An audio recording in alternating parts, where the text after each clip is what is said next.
بسم اللہ الرحمن الرحیم۔ السلام علیکم۔ فلسطین کے دو علاقے کون سے ہیں؟ اسرائیل آج بھی غرب اردن پر قابض ہے، تاہم اس نے 2005 میں غزہ کی پٹی سے فوجی نکال لیے تھے۔ اقوام متحدہ آج بھی اس علاقے کو مقبوضہ مانتا ہے۔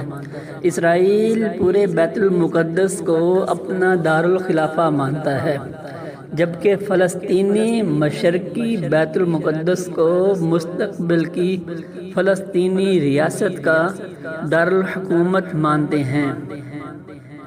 اس وقت دو فلسطینی علاقے ہیں، جن میں سے ایک غرب اردن اور ایک غزہ کی پٹی ہے۔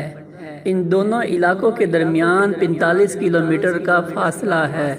غرب اردن کا رقبہ 5970 اسکوائر کلومیٹر، جبکہ غزہ کی پٹی صرف 365 اسکوائر کلومیٹر پر محیط ہے۔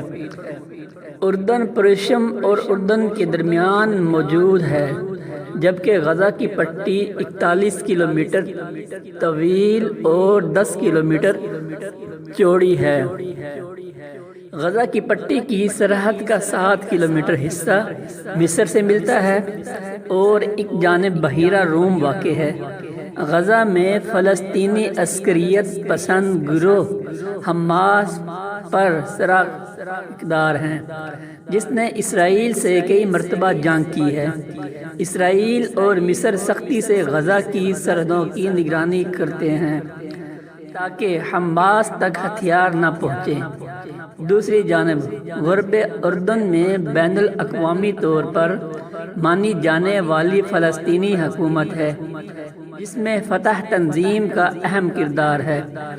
تاہم غرب اردن کہلانے والے اس چھوٹے سے علاقے میں 86% فلسطینی ہیں، جبکہ 14% لوگ اسرائیلی آبادی کار ہیں، جو ایسی بستیوں میں رہتے ہیں جو ایک دوسرے سے عموماً فاصلے پر موجود ہوتی ہیں۔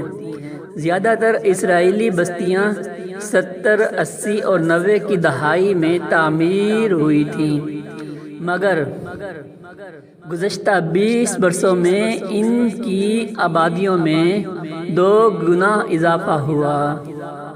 اسرائیل ان بستیوں کو پانی اور بجلی جیسی سہولیات فراہم کرتا ہے اور ان کی حفاظت اسرائیل کی فوج کرتی ہے۔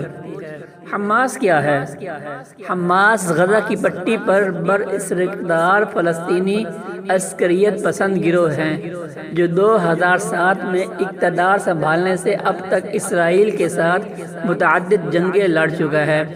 ان جنگوں کے علاوہ حماس نے اسرائیل پر ہزاروں راکٹ داغے ہیں اور کئی حملے کیے ہیں۔ اسرائیل نے بھی حماس کو کئی بار فضائی حملوں سے نشانہ بنایا ہے۔ 2007 سے اسرائیل نے مصر کی مدد سے غزہ کی پٹی کا محاصرہ کر رکھا ہے۔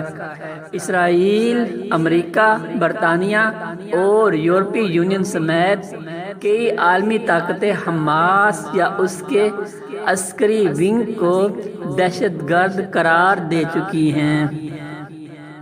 حماس کو ایران کی حمایت حاصل ہے، جس سے یہ گروہ پیسہ